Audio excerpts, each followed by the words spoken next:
Bud. Hey, Mike, how's it going? Very well, thank you. How you doing? Good, man. Thanks for calling in. A couple minutes, quick little talk here, and then we'll get the show going. I did ask you to get sunglasses handy, and so if you put them on and take a selfie, that would be good. We'll use that for the thumbnail. Oh, I live in sunglasses. I'm in South Florida, Bud. Perfect, perfect. Yeah, we'll, all right, stand by. All right, everybody, quiet on the set, please. Lights. Okay, we'll set a timer for 8 minutes. Got it. 8 minutes. And that's starting now. All right, ladies and gentlemen, my name is Bud. Welcome to the Earthy channel, where we do Eggy reviews and more. This new segment we're calling 5 Minutes with a Superfan, and I will say that we run over 5 minutes, but not by much. Today's guest is a top contributor in the Green Eggs Facebook group. We call him the Judge, but he does have an alias. Judge, welcome to the show, and thanks for taking a few minutes to do this. Please tell us who you are. Tell us about yourself, where you're from, your age, your occupation, etc. Give me that quick bio. All right, quick bio, Bud. My name is Mike Rothschild. I've interacted with lots of people on the Green Eggs and fan page. I am often referred to as the Judge, not just as a nickname. It happens to be my occupation. Been loving the guys since just before COVID started, and I live in South Florida, and I'm 50 years old, so I like to think I'm in the upper echelon of Eggy fan age. Well, you definitely got that top contributor badge next to your name on the Green Eggs page. And anybody that is listening that's not aware of the Green Eggs page, get yourself on Facebook and go to Green Eggs and Fam and check out the community that we're building there, that the band is building there for all of their fans. Also, a plug, just a quick plug for merch at the farm stand. Nice. Make sure you check out that Facebook page as well. Right. You're like, what's your role in that? I run it at the request of the band. Boom. There you go. So we got an insider here, folks. Yeah, just at the end of COVID, the band reached out, interested in creating some kind of fan-based bartering, merchandise, reselling system. And so we talked, and the understanding was that we create the farm stand, and they kind of keep an eye on what's going on over there, occasionally pop in, but it's exclusively for merch resale and fan-created merch. So it's growing. There's more and more people putting stuff up. So it's a good place to come check out stuff that you might find at shows or might have missed at shows or are being sold by fans in a virtual setting. That is a very good plug. Excuse me. And so that kind of takes me off track of a few questions I was going to ask. Why don't you tell me a little bit about your connection to the band and how you know them well enough to be able to have that responsibility? All right, so I'll do this as briefly as I can. Yeah, if we run over, it's okay. I think our listeners will bear with us if it's interesting. So you don't have to rush. I'll cancel the timer if need be. Go ahead and let her rip. All right, so just before COVID, I had the great pleasure of seeing the guys opening for Spafford in South Florida during the tour that they also opened for Spafford in Brooklyn. I believe it might have been 2019, maybe early 2020, late 2019, early 2020. And so it was my first time seeing the guys, and obviously, as many of us who are listening to this have done, fell in love with them at first listen and had the opportunity because of their opening status to kind of get to talk to them as they continue to do even now. And they left Florida with a relationship with a lot of the Florida fans.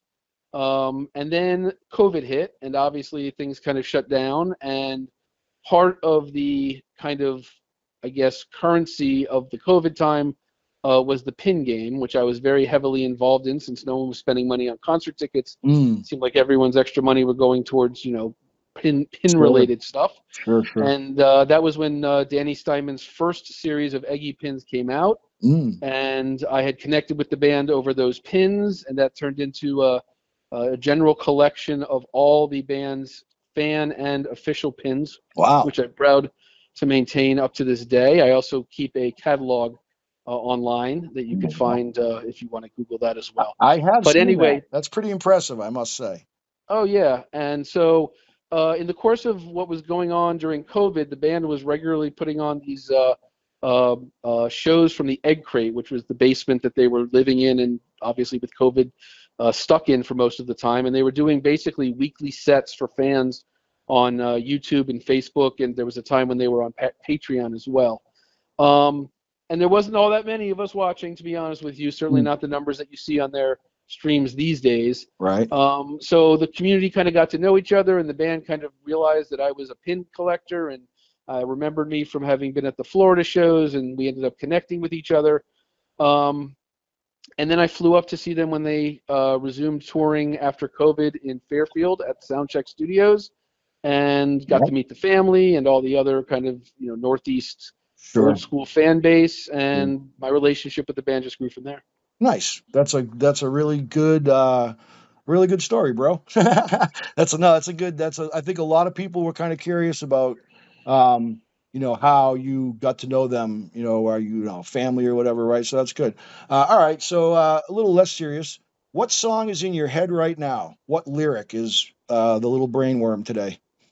Well, since I'm just coming from work, the lyric that is actually in my office is my favorite Eggy song, which is Apology. And so the exercise of constant judgment weighs upon a worried mind is basically my credo of life, considering what I do for a living. So that is constantly running through my head, especially at the end of a busy day. I bet it is. And so really my next question was going to be, are there any Eggy words to live by? And so I think you really kind of answered two questions there. Oh, there are many, many Eggy words to live by. I know, aren't there? So give me some more. What's other ones that come to mind? So Last of Kin, I think the entire song is a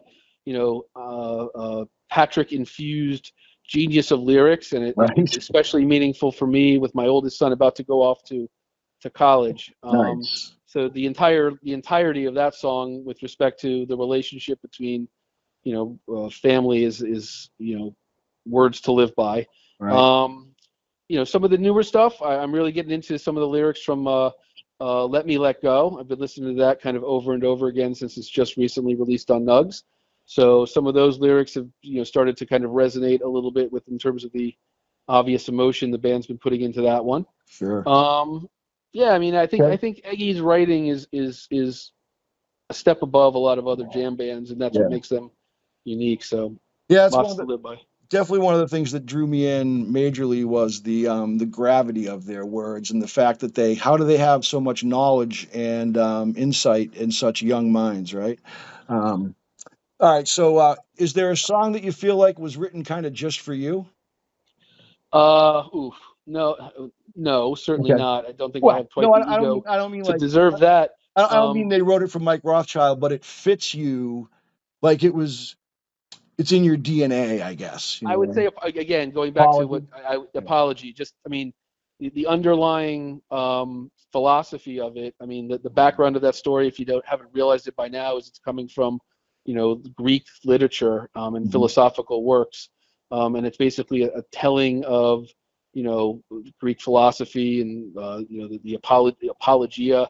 And as a lawyer and now a judge, that particular Greek philosophy has a lot in terms of its foundational impact on the law. So that kind of lived with me. And when I first heard them play that, knowing what I've been doing for a living, it resonated that much more. Nice. All right. We're coming up against there it is. Okay, Google, stop. We're going to go a couple more minutes. I want to wrap this up just for our listeners' sake because everybody's busy. But name another guitarist that comes to mind when you listen to Jake play. Well, the first guitarist that always comes to mind whenever I kind of think of Jake and Eggy is Brian Moss from Spafford. Not only because he introduced me to them, not directly, but through the music. But he is, one of those guitarists in those bands that I listen to that I think can compete with just about any of the guitarists out there. And I'm a little surprised that now that Brian lives in the Northeast, that him and Jake haven't crossed paths more often. I've been waiting for that inevitable intersection of those two bands. Reuniting of those bands after the years that I saw them opening for each other. For Eggy opening for Spafford years ago. Nice. I think that's a pretty good spot to kind of give this one last thing now. If you've listened to the last couple of segments, I've asked every guest to offer a message to the band, but not the same message that everybody's, always gives, like, thanks for making me happy or get well, Mike, or whatever. Like, what would you tell them about your personal experience as a fan that you haven't already told them? Wow. I would say I miss them. I mean, if they were listening, I'd miss them. I haven't been able to get on tour very much. Yeah. And this is irregular for me because I usually see them a lot. And I've had the pleasure of occasionally communicating directly with Jake while I've been away. And I tell him this when I have the chance to tell him, and I'll tell him now on the radio that I miss just the chance to talk to them after shows and before shows and hang out a little bit because they're really good people independent of their music. And it's been a pleasure to get to know them over the bunch of years. And it's nice to check in every once in a while. So hopefully see you guys soon, Chicago, if not before. Beautiful.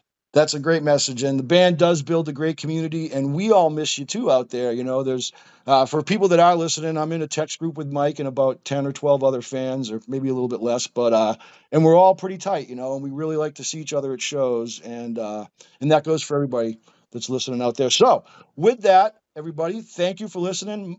Judge, thank you very much for taking the time out of your busy day. Send me that selfie and I'll get that up on the thumbnail for the show. And with that, this is Bud at Urfy Channel signing off. Peace out. See y'all.